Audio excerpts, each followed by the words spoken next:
Bonjour à tous et à toutes, moi c'est Laura, je suis cheminote, je travaille à l'aiguillage sur le site du Bourget, rattachée à la région de Paris-Nord et militante à Sudrail et militante au CCR, Courant communiste révolutionnaire du NPA. Moi je voulais, avant de passer la parole à Fernande d'un côté, à Nas de l'autre, je voulais expliquer un petit peu rapidement de pourquoi on a choisi de faire ce débat. On pourrait se dire que la grève des travailleurs du nettoyage n'a pas grand chose à voir avec la bataille du rail, la grève des cheminots aujourd'hui. Pour nous, avant tout, souligner le fait que pour nous, c'est quand même des travailleurs du rail avant tout, des agents qui nettoient les gares parfois depuis 20 ans, qui sont embauchés par un sous-traitant, par l'entreprise honnête en l'occurrence, mais qui sont des travailleurs du rail comme n'importe quel cheminot. D'ailleurs, nous on bataille en fait pour que ces travailleurs-là ils aient le statut cheminot, tout comme les contractuels aussi à la SNCF. Moi par exemple, j'ai pas cette chance d'avoir le fameux statut cheminot parce que j'ai pas la nationalité européenne. Donc pour nous, il est important de faire des liens, de créer des ponts entre ces deux grèves qui ont été, la grève des cheminots qui est toujours en cours évidemment, mais la grève d'Honnête qui a été pour nous, une grève assez symbolique, assez importante, assez emblématique, et qui pour nous les leçons qu'on peut en tirer de cette grève, dont Fernande va essayer de nous en parler un petit peu. C'est l'une des grévistes, des animatrices de cette grève, une des figures des guerrières d'Honnête comme on dit.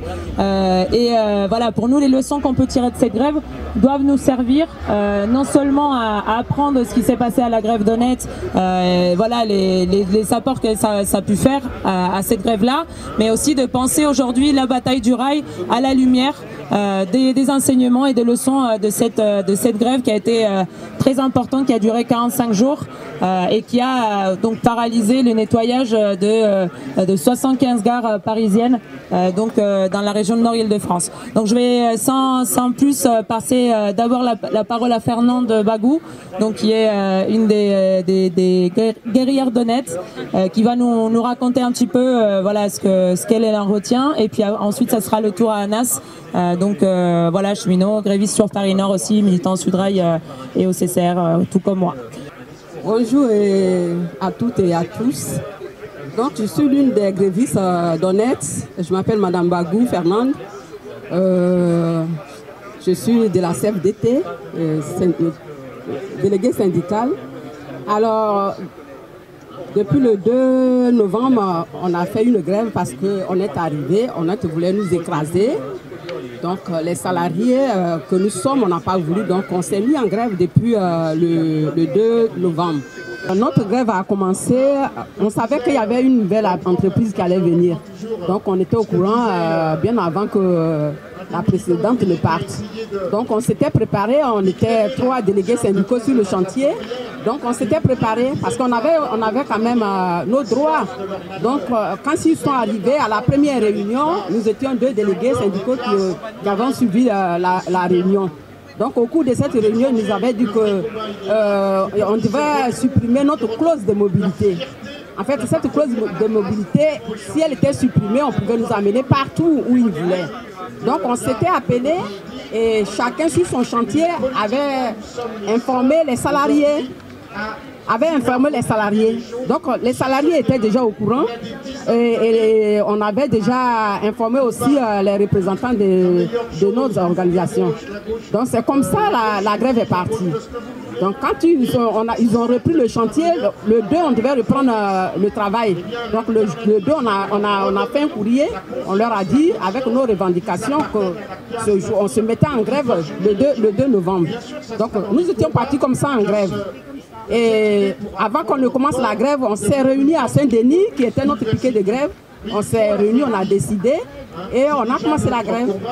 Et cette grève a duré pendant 45 jours. Et pendant ces 45 jours, il faut se dire qu'on était organisé, on s'est organisé. Et en fait, chaque jour, on faisait une assemblée générale Et au cours de cette assemblée, c'est là qu'on décidait s'il fallait reconduire la grève. Donc c'était vraiment une organisation parce que les femmes étaient vraiment, au cours de cette grève, les femmes étaient nombreuses, elles étaient déterminées, elles étaient motivées. Et je vous parle un peu de cette grève parce que nous, on a appris beaucoup de choses. On a appris beaucoup de choses. Vous voyez, moi, je n'avais jamais fait de grève. Mais au cours de cette grève, j'ai appris aussi comment écouter, comment aussi prendre des décisions fermes. Nous sommes dans les gares, les 75 gares. Moi, par exemple, je suis seule dans ma gare. J'ai 3 gares et je suis seule. Donc, on ne se connaissait pas. Je connaissais les gens, les salariés de mon secteur. Mais je ne connaissais pas les autres chantiers, la ligne H, la ligne D. Mais au cours de cette grève, on s'est connus. On a formé une famille, on s'est rapprochés, on a tissé des liens. Et jusqu'à présent, ces liens existent. Donc aujourd'hui, ça fait que je connais Touré, je connais Ami, je connais Oumou, beaucoup de personnes. Et ces liens sont restés jusqu'à aujourd'hui. On a notre groupe où, s'il y a quelque chose, s'il y a une information, on s'informe, on se rassemble à Saint-Denis, qui est toujours notre lieu de rassemblement. Et comme je le disais, après la grève, l'ambiance est toujours bonne. On est là, quand il y a un problème, on s'informe. Les délégués sont au courant et on convoque une réunion tout de suite à Saint-Denis. On fait la réunion, on trouve les solutions. Donc voilà comment on s'organise. On continue à s'organiser. On ne baisse pas les bras. Je ne dirais pas que tout va bien parce qu'avec l'entreprise, il faut être toujours prudent. Il y a des problèmes qui sont là, qui ne sont pas encore résolus. Mais on garde toujours la confiance, on garde toujours les liens et on se rassemble pour pouvoir régler ces problèmes. Et il faut te dire qu'avant qu'on ne commence la grève, on avait déjà dit à nos syndicats qu'on allait faire la grève. Mais ce n'est pas eux qui décidaient. La décision, du moins, venait des salariés. Les salariés que nous étions, on se réunissait à Saint-Denis, qui était le piquet de grève, où on venait pour décider et la parole était donnée à tous. En fait, si tu avais quelque chose à dire, tu avais ton mot à dire, on te donnait le libre choix de parler. Et je voyais que là, il y avait la démocratie parce que la grève, ce n'était pas que pour le syndicat seulement, mais pour tous. Donc, cette grève, on a été vraiment déterminés et on a voulu se faire attendre parce qu'on est des salariés qu'on ne connaît pas. Le matin de bonheur, on est là, on travaille, mais on ne sait pas qui rend les gars propres. Et quand on était arrivés, sans vouloir nous écouter, ils ont voulu nous écraser, donc on n'a pas voulu. Donc, au cours de cette grève, il y avait une caisse de grève qui était mise en place, où les gens venaient vraiment donner des dons. Mais on avait vraiment aussi, on avait fait un piquet de grève à Saint-Denis. Et à Saint-Denis, les gens venaient là pour nous soutenir moralement, physiquement, avec les biens, tout et tout, à manger, avec de l'argent, tout et tout. Donc, si j'avais quelque chose à dire aux cheminots, dès le début de cette grève, je leur avais dit que travailler 2 jours et faire la grève 2 jours et travailler 3 jours, ça ne pouvait pas donner quelque chose. Vous voyez que nous, on avait un maigre salaire, mais avec ce maigre salaire, nous, on avait pensé à notre vie. On avait pensé à ce qu'on allait vivre après si on perdait cette grève. Donc, on est allé à ces 45 jours, on était sur place. On était nuit et jour sur place. On s'était organisé, le matin, on venait là, on finissait. D'autres allaient à la maison pour se préparer pour revenir la nuit. D'autres étaient là dans l'après-midi. D'autres allaient de gare en gare pour aller faire les bruits. D'autres allaient aussi pour les négociations. Donc, cette grève des cheminots, nous, ce qu'on peut encourager, on peut dire aux cheminots, c'est de faire d'un trait. Parce que là, ça fait que les gens sont fatigués. Voyez-vous, nous, on a fait pendant 45 jours, mais pendant ces 45 jours, au final, on était fatigués. Donc, si cette grève doit continuer pendant 3 mois, 4 mois, moi, je trouve que ça va vraiment durer, ça va vous fatiguer. Et au cours de cette grève, ce n'était pas facile, oui. Nous étions là, on était là avec la répression de la police. Les nuits, on ne dormait pas, on avait la répression de toutes les polices. Quand je dis toutes les polices, je dis toutes les polices. Donc les policiers, la police était là la nuit comme les huissiers avec l'entreprise, mais on n'a pas baissé les bras, hein, on n'a pas baissé les bras. Donc nous étions là pour pouvoir nous battre jusqu'à la fin. Donc voilà ce qu'on a vécu. Donc moi je dis que c'est à vous de prendre les décisions. Les salariés, les cheminots, c'est à vous, c'est pas les syndicats. Les syndicats, ils s'en foutent. Nous, les syndicats, des fois, je voulais vraiment remercier à Anas et Laura et mes collègues qui m'ont donné l'occasion, parce qu'au début, j'avais vraiment peur de prendre un micro. Mais ils m'ont donné l'occasion de prendre ce micro aujourd'hui. Je peux être là aujourd'hui pour donner notre expérience. Donc, pour vraiment pour continuer cette grève avec les cheminots, continuer cette grève et puis la gagner, il faut que ça soit d'un trait. Il ne faut pas faire 2 jours, après 3 jours. Moi, je dis que après vous allez être fatigué. Vous allez être fatigué. Donc, voilà. Donc, la caisse de grève nous a beaucoup aidé. Les cheminots doivent avoir un piquet de grève où on peut les voir, où ça peut être visible, où les gens peuvent aller pour amener leurs dons, où les gens peuvent aller pour les encourager. Comme nous, on l'a fait à Saint-Denis, on avait notre piquet de grève qui était là. Les gens venaient pour nous encourager. Quand on voyait les gens, on voyait qu'on était soutenus, on voyait qu'il y avait des gens qui pensaient à nous. Ça nous a donné la force de continuer. Donc, voilà ce que j'avais vraiment à vous dire. Donc, les cheminots, on est avec vous. Merci. Bonjour à toutes et à tous. Moi je m'appelle Anas. Je suis délégué Sudrail à Paris Nord. Je suis militant au courant communiste révolutionnaire, attaché au NPA. Pour faire un peu la jonction avec ce qu'a dit Fernande. Nous, Honnête, c'est une école de guerre pour nous aujourd'hui par rapport à cette bataille du rail.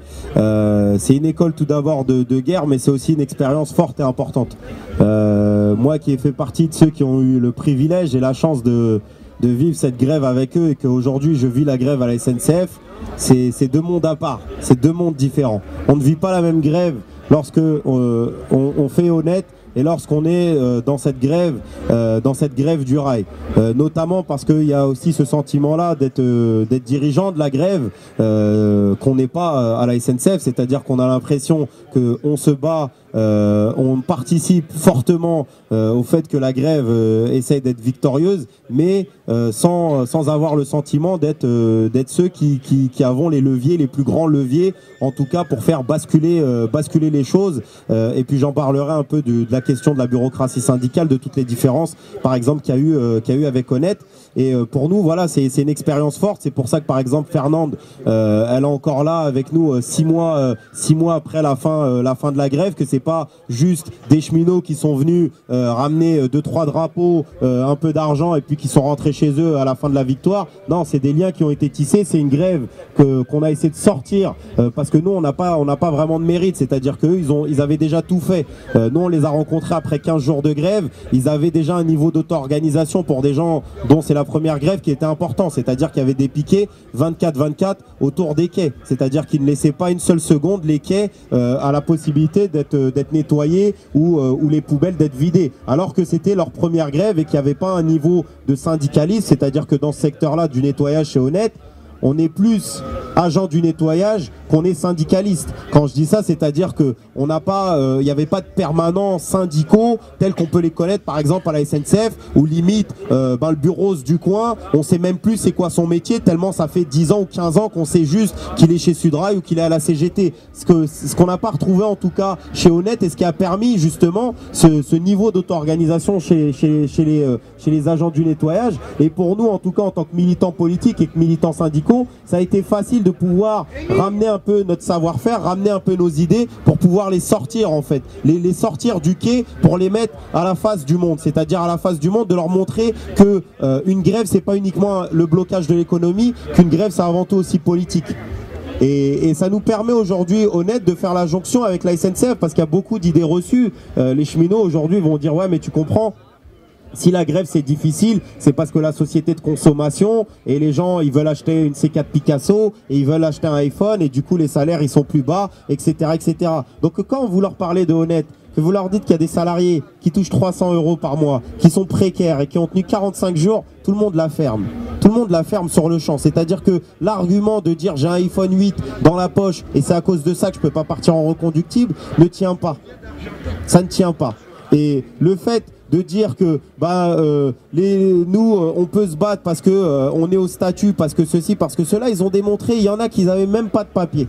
Il y avait 3 salariés qui n'avaient même pas de papier. Il y en a qui étaient en CDD, il y en a qui étaient en CDI. Enfin, ils étaient dans un niveau où en fait, c'est une école de guerre. C'est-à-dire que celui qui dit que moi je peux pas me battre parce que je suis en CDI, si j'avais le statut, je pourrais me battre parce que je serais protégé.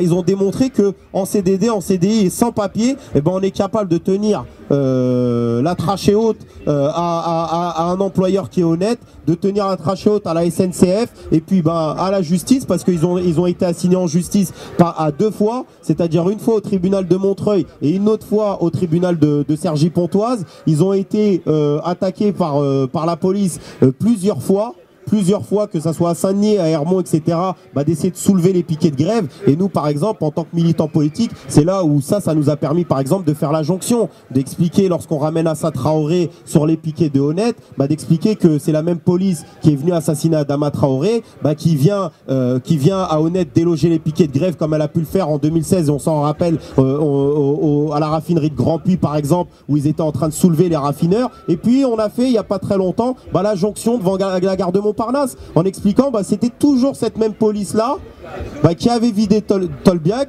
qui avait vidé la Sorbonne, et puis qui est venu gazer et empêcher les cheminots de rentrer dans une gare.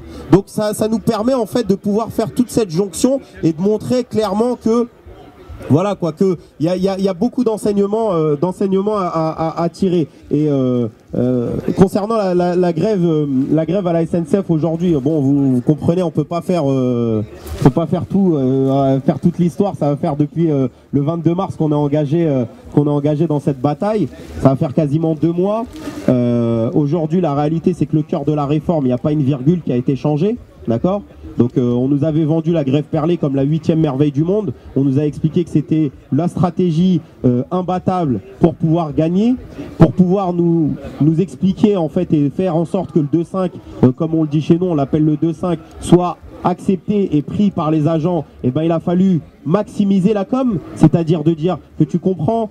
2014, la reconductible n'a pas marché. 2016, la reconductible n'a pas marché. On n'arrête pas de perdre, etc., etc. Et nous, tout de suite, dès le début, je disais aux gens, faites attention.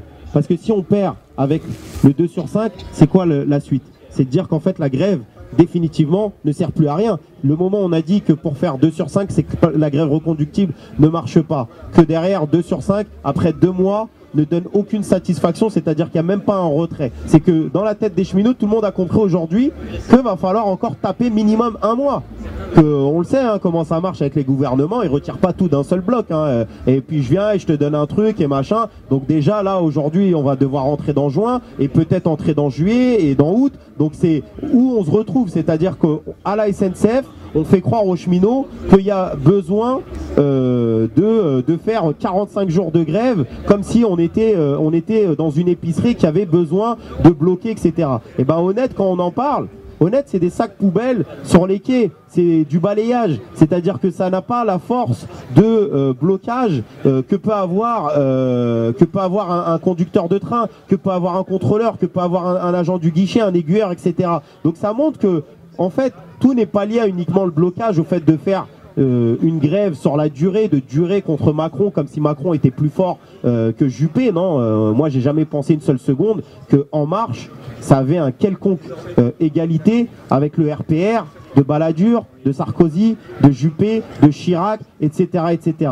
Mais face à eux, il y a eu une grève reconductible. Dans cette grève reconductible, il y a eu une convergence des luttes. Cette convergence des luttes, elle s'est faite grâce à la grève reconductible, parce qu'on parle souvent de convergence et on dit ouais, mais le problème c'est que les cheminots, ils sont isolés. Mais le problème c'est que dans cette grève perlée, comment on arrive à faire la jonction? il y a un camarade hier sur le piquet qui disait comment je fais pour aller soutenir McDo de Gare de l'Est qui sont en grève depuis quelques jours si moi je suis pas en grève? Comment je fais pour soutenir le postier du 92 qui est en grève reconductible depuis le 26 mars si moi je suis pas tout le temps en grève? Comment je peux aller essayer d'aider les étudiants de Tolbiac lorsqu'ils sont attaqués par la police pour être soulevés lorsque je suis pas en grève? Donc c'est toutes ces questions là en fait que cette grève n'arrive pas à résoudre, et déjà qu'elle n'arrive pas à résoudre le fait de retirer la réforme ferroviaire, elle n'arrive pas à résoudre la question des jonctions. Et donc nous on essaye aujourd'hui de porter en tout cas différentes choses, c'est-à-dire qu'on a essayé de mener une politique d'auto-organisation parce qu'à la SNCF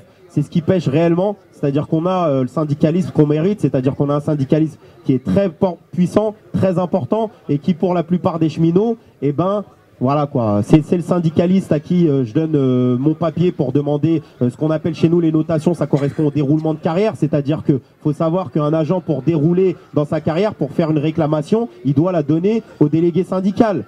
Si un cheminot doit parler à son patron, ça passe par le délégué syndical. C'est le délégué syndical qui demande une audience pour vous et qui vous accompagne devant le patron. C'est-à-dire que là, le cheminot qui prenait juste la liberté de prendre son téléphone portable et d'appeler un directeur d'établissement, et ben sur le champ, le directeur d'établissement lui dirait mais de quelle manière en fait vous arrivez, vous m'appelez et sous quelle raison, etc. Qui vous a donné l'autorisation de me parler et de m'appeler directement sans passer par la hiérarchie, sans passer par un délégué syndical? Moi, j'en connais des gens qui ont appelé un DET une fois et qui se sont mangés une sanction, hein. Ils se sont mangés un blâme avec inscription parce qu'il a appelé son taulier.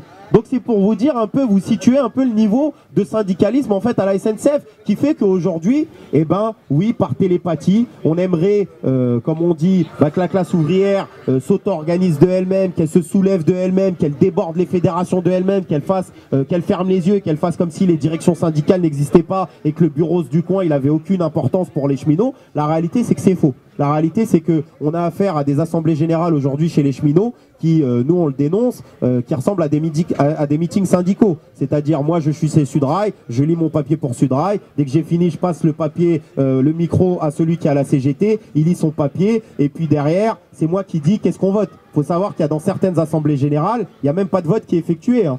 Il n'y a même pas de votes qui sont effectués. Il y a une camarade hier qui est partie de Gare de l'Est. Ils sont partis à 4 copains à Cannes. Ils ont déroulé la banderole devant le festival de Cannes, etc. Faisons dérailler Macron. Elle m'a dit, Anna, si tu voyais l'AG de Cannes, tu pètes un câble. Elle me dit déjà, il n'y a même pas de vote.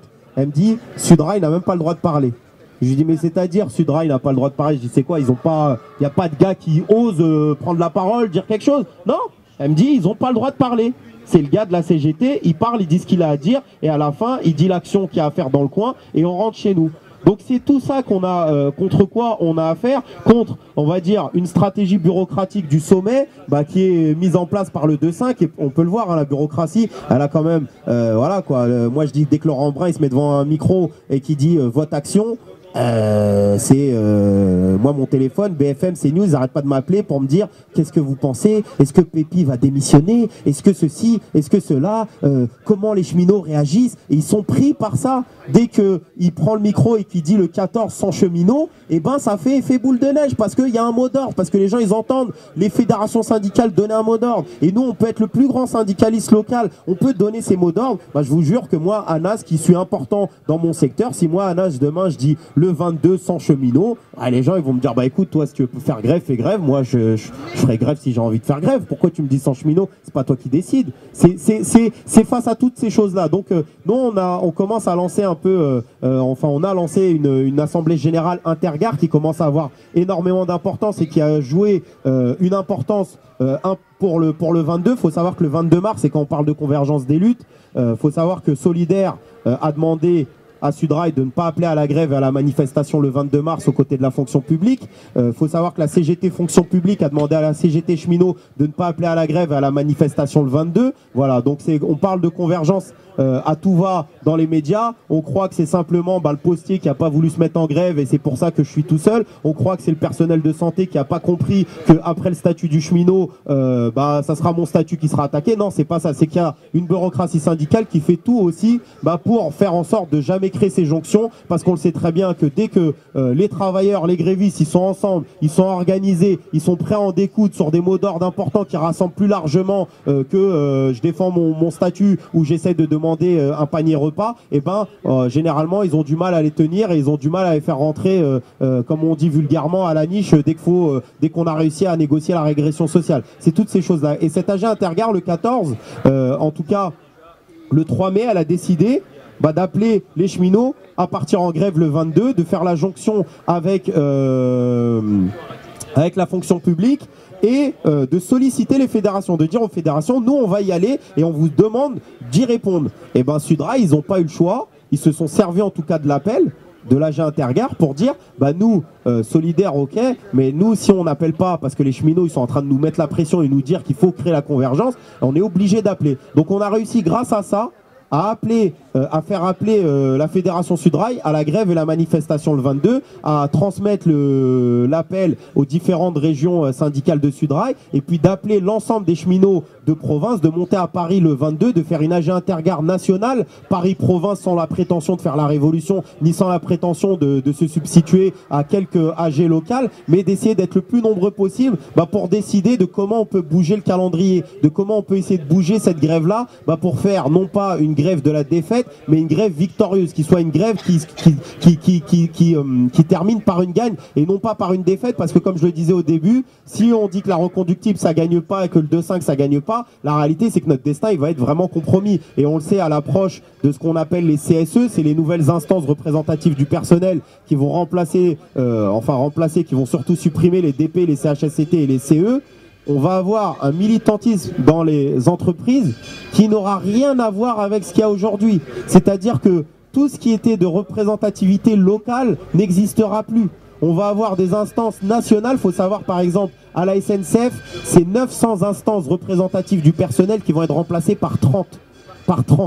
Pour 150 000 cheminots. Donc vous imaginez bien que demain, s'il y a la privatisation, s'il y a des activités qui sont rachetées, s'il y a de la filialisation, s'il y a des gens qui sont plus embauchés au statut, s'il y a des intérimaires, des CDD, le fret qui est filialisé, qui est privatisé, etc., etc., et que pour essayer de faire la jonction de tous ces secteurs-là, vous avez plus que 30 instances avec dedans, c'est quasiment du permanentat, c'est-à-dire regardez un peu le contenu c'est les ordonnances Macron, les ordonnances de la loi travail XXL. Enfin, c'est une chambre d'enregistrement du patron, c'est-à-dire que le patron, si même t'es pas d'accord, il a le droit de faire passer ce qu'on appelle des accords d'entreprise sans majorité, etc. Il a le droit de faire autant de référendums que possible. Il faut savoir qu'un référendum aujourd'hui avec la loi, avec les ordonnances Macron, sur 100 000 salariés de la SNCF, s'il y en a 10 qui répondent au référendum, que dans les 10, il y en a 8 qui disent pour, et ben le score du référendum, ça sera 80% pour. On jugera qu'il y a 80% des 100 000 salariés qui ont exprimé un vote d'accord au référendum. Et si ça marche pas, le taulier il peut renvoyer le référendum autant de fois qu'il veut. Donc on est face à toutes ces choses-là qui nous attendent. Donc on doit, nous on espère en tout cas de faire de cette bataille-là une école de la grève comme a pu être honnête, d'essayer de ramener de l'auto-organisation, de poser la question de la caisse de grève, de dire que la caisse de grève c'est pas une caisse pour faire des merguez et faire des barbecues à la fin de la grève pour fêter, pour se dire bon c'est cool, on s'est bien battu, on a le droit de s'acheter quelques bières avec, mais qu'une caisse de grève à l'image de Honnête, et Fernand n'en a pas parlé, c'est 1100 € de mémoire, c'est ça? Non, par personne. 1080 € de chèque qui a été donné à l'ensemble des salariés, les 84 grévistes. 1100 €. Il y a des salariés qui touchent 350 € par mois. C'est-à-dire qu'ils sont venus nous dire la grève, ça paye mieux que le travail. C'est une réalité. Vous ramenez 1100 € à quelqu'un qui a fait 45 jours et qui dans les 45 jours il a perdu 600 ou 700 €, il est bénéficiaire. En plus il a passé du bon temps, il a rigolé, il est parti en manif, il s'est émancipé, enfin il a des choses à raconter et il ressort. Mais parce qu'on a fait une caisse de grève qui a été l'outil central de cette bataille. Je pense par exemple à la dessinatrice Emma qui a fait une bande dessinée pour Honnête, qui a rassemblé, lorsque nous on l'a vu, elle a mis la bande dessinée sur internet. Mais c'était quasiment 4 000 à 5 000 € par jour qui tombaient dans la caisse de grève. C'est une réalité, c'est-à-dire que quand on arrive à faire la jonction avec tous les fronts de lutte, qu'ils soient féministes, qu'on arrive à faire des jonctions avec les fronts de lutte antiracistes, etc., comme ça a pu être Assa Traoré. Et Assa Traoré, on a appris après coup, après quasiment 20-25 jours de grève, que sa mère, la mère d'Assa Traoré, fait partie des agents du nettoyage.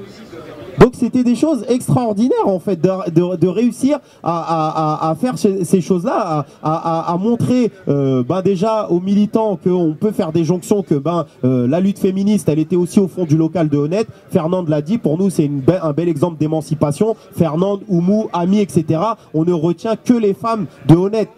Elles ont complètement éclipsé et elles ont rendu quasi inexistant l'ensemble des travailleurs, des hommes qui étaient dans cette grève-là, parce qu'elles ont pris le pouvoir, alors que nous, quand on les a rencontrés au début, c'était des femmes qui étaient au fond d'une petite salle du local de Honnête, qui étaient en train de préparer à manger et qui se disaient, nous on essaye d'aider, de donner un peu la main à la pâte, etc. Mais on les a tirés dans le sens figuré, leur dire, mesdames, venez par là. C'est vous les chefs, c'est vous qui devez être à l'avant-garde de ce mouvement-là, c'est vous qui devez prendre les devants, c'est vous qui devez parler, c'est vous qui devez créer toutes ces choses-là. Et c'est pour ça que nous, aujourd'hui en tout cas, et je terminerai là-dessus peut-être pour essayer d'ouvrir le débat, c'est ça ?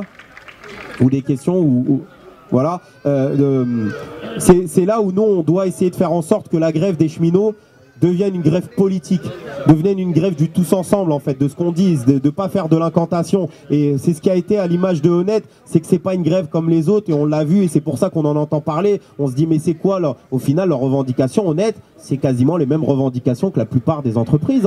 Un panier repas de 2,10 €, retirer la clause mobilité et puis essayer d'embaucher. C'est dans n'importe quel préavis de France et de Navarre, de n'importe quelle entreprise, il y a au minimum ça, quoi, l'augmentation salariale, les paniers repas. Mais pourquoi on a parlé de Honnête? Parce que Honnête, on a réussi à mettre la question du respect, de la dignité, de toutes ces choses-là, la question du statut pour tous, parce que nous, on a toujours considéré que ces travailleurs, c'était des cheminots comme nous, et nous, on aurait aimé, par exemple, aujourd'hui, si c'était moi qui devais décider de cette grève-là et des revendications qu'on mettait sur les préavis, à minima, c'est pas de retirer la réforme ferroviaire, mais c'est de demander le statut pour tous. Et quand on demande le statut pour la totalité des travailleurs du rail, de la femme de Honnête, à celui qui est dans l'ingénierie, à celui qui fait dans la restauration dans les TGV, la manutention ferroviaire, t'es plus en train de regarder combien il y a de mécanos qui sont en grève, t'es plus en train de regarder uniquement il y a combien de contrôleurs, mais t'as des gares qui sont sales parce que les agents du nettoyage vont se dire c'est le moment, faut y aller parce qu'il y a les cheminots qui sont mobilisés fortement et en plus de ça les revendications elles nous concernent. Demain on pourra être cheminot, demain on pourra avoir la retraite des cheminots, etc. etc.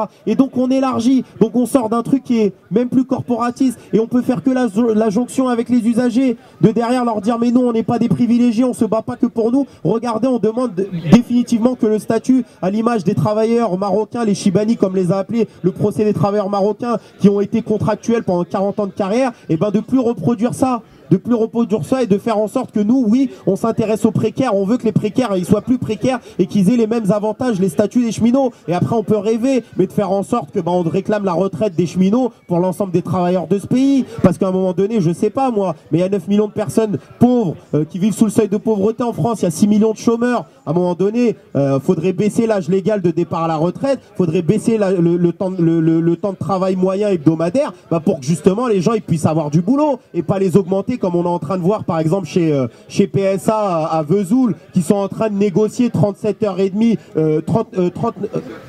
39 heures payer 37h30, c'est juste incroyable. Mais il y a 6 millions de chômeurs. Comment on fait s'il y a du boulot pour augmenter le temps de travail hebdomadaire de 4 heures?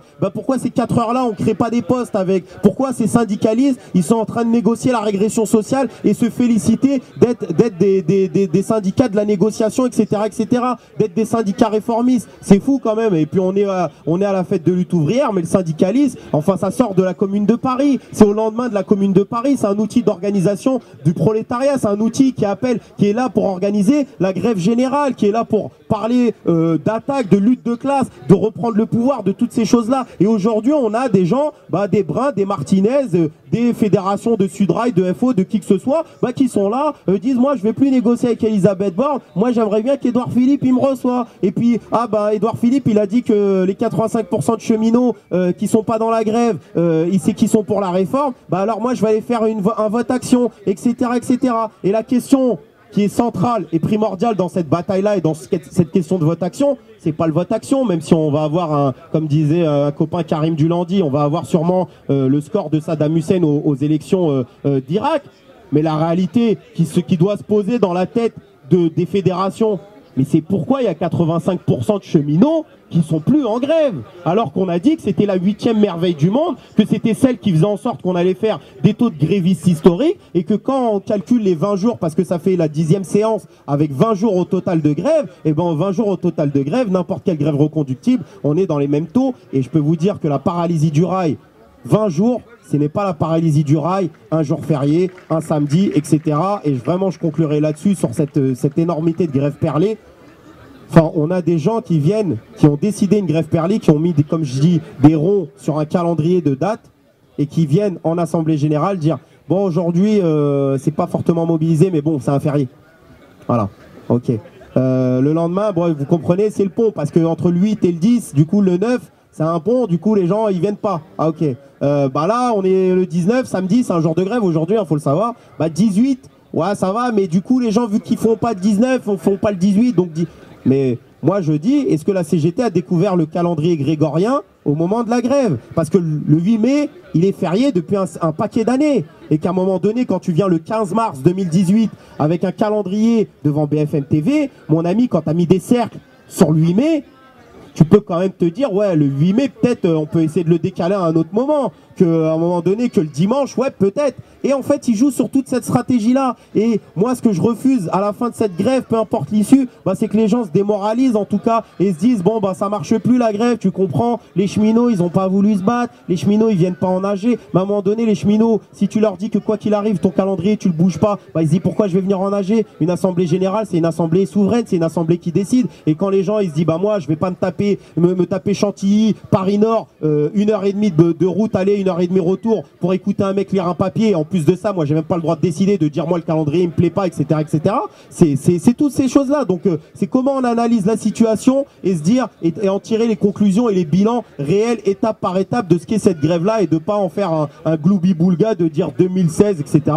2016, c'est 11 journées de saut de mouton de 24 heures avant. Moi, je l'appelle la grève reconductible de la dernière chance. C'est comme je dis, c'est tapis au poker. Quand je suis venu avec 1000 euros, il me reste 10 euros, bah à la fin, je dis bon, j'ai tout perdu, allez, j'y vais. Parce que c'est ça qui va peut-être se passer. On va peut-être avoir une grève reconductible de la dernière chance. Et vous savez pourquoi? Même pas pour gagner. Juste pour dire, je vous l'avais dit. Je vous avais dit, regardez, vous nous avez demandé une reconductible? Bah regardez, voilà, 5%. Voilà. On serait resté dans la grève perlée, et ben peut-être qu'on aurait peut-être pas gagné en 2 semaines, mais au moins on serait resté, on aurait continué à combattre. Et puis dans la tête des gens, on va mettre, ah ouais, bah t'as vu?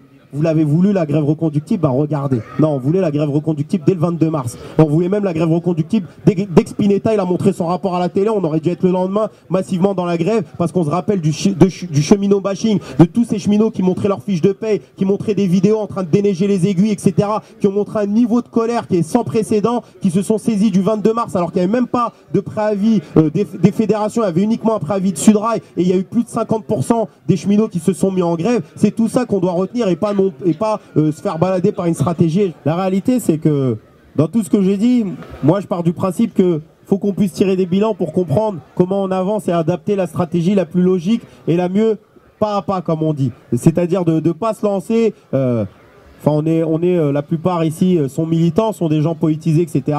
Moi, je suis pas venu ici pour dire on lâche rien, on est déterminé, on va gagner. La réalité, c'est que ça fait 2 mois et que y a pas encore de retrait. Maintenant, il y a une chose. C'est que oui, les cheminots sont ultra déterminés, réellement. C'est-à-dire que cette grève-là, elle n'a pas donné son issue encore. Le mois de mai n'est pas terminé et le mois de juin n'a même pas encore commencé. Ça va être difficile parce que Macron, il est en train de jouer le truc de droit dans ses bottes, je retirerai rien. Mais la réalité, c'est que vu qu'il ne compte pas utiliser les organisations syndicales jusqu'à présent, c'est quand même quelque chose qui est assez inhabituel. Hein. Gramsci en parle de la crise organique. On peut parler d'une sorte de crise organique là par rapport aux organisations syndicales et Laurent Berger en est le témoin. Hein. Laurent Berger, à chaque fois qu'il passe à la télé, il aimerait avoir un rendez-vous pour pouvoir discuter et il n'y a personne qui cherche à discuter avec lui.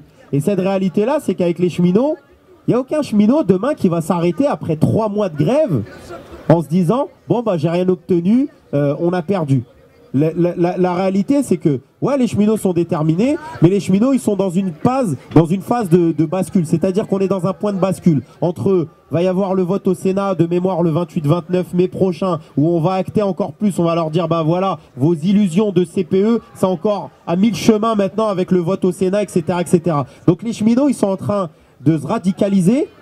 Mais le but, c'est aussi d'essayer de faire en sorte que cette radicalité, ça soit pas une radicalité dans le vent, en fait, où on part dans des choses activistes, où on part dans tous les sens, à pas comprendre comment essayer de gagner, mais de réadapter la stratégie. Et tout simplement, cette semaine, il y a le 22 mai qui est appelé par l'Intergare et qui est appelé par la Fédération Sudrail. Nous, on a posé une chose simple. Le 23-24, c'est sur le calendrier de grève perlée de la CGT. Le 26, c'est ce qu'on appelle la marée populaire.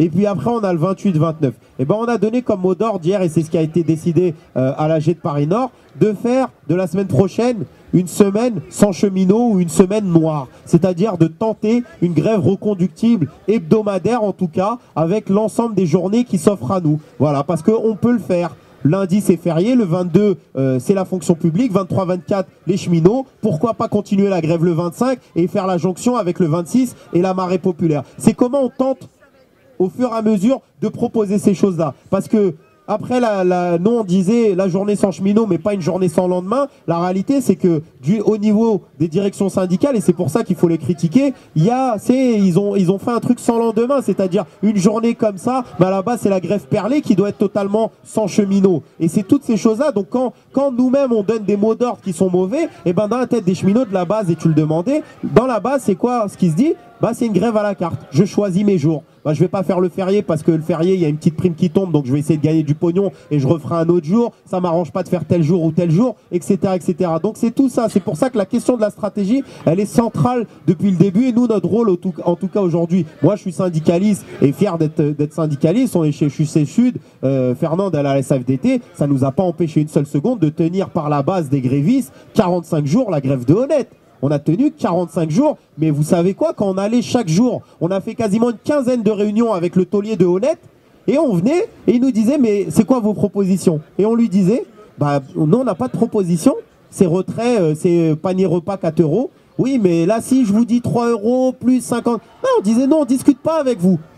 C'était ça qui était extraordinaire, c'est-à-dire qu'on venait devant le patron et il nous disait, mais pourquoi vous venez? Bah on vient voir ce que vous avez à nous dire. On prend ce que vous nous dites. Le lendemain, on va à l'AG des grévistes. On dit aux grévistes, il a dit ça, est-ce que vous voulez? Vous voulez pas? On retourne le lendemain, on lui dit, ils veulent pas. Et en fait, il disait, mais je vais pas faire 40 réunions pour savoir faire un parloir comme ça, vous venez. Mais c'est là où, quand on parle de souveraineté et de démocratie ouvrière, Honnête, c'est le plus bel exemple de démocratie ouvrière. Il n'y a pas une seule seconde, et moi je suis témoin de la totalité des choses, et quand c'était pas moi, c'était Patrick, il n'y a pas une seule fois où les organisations syndicales, qu'elles s'appellent la CFDT, qu'elles s'appellent Force ouvrière ou Sudrail, qui ont tenté et esquissé la moindre proposition sur le dos des grévistes, ils se seraient fait défoncer en AG le lendemain. Il n'y a personne qui a fait ça, parce que les grévistes, ils étaient là, ils étaient forts, et ils ont compris que c'était eux les seuls maîtres à bord. Et ce qui est fort aussi, c'est que dans les grévistes, dans les syndicalistes, c'est surtout des grévistes. Donc c'est pas pareil quand moi je suis le permanent du coin et que voilà quoi, j'ai pas vraiment grand chose à perdre et que je négocie pour toi.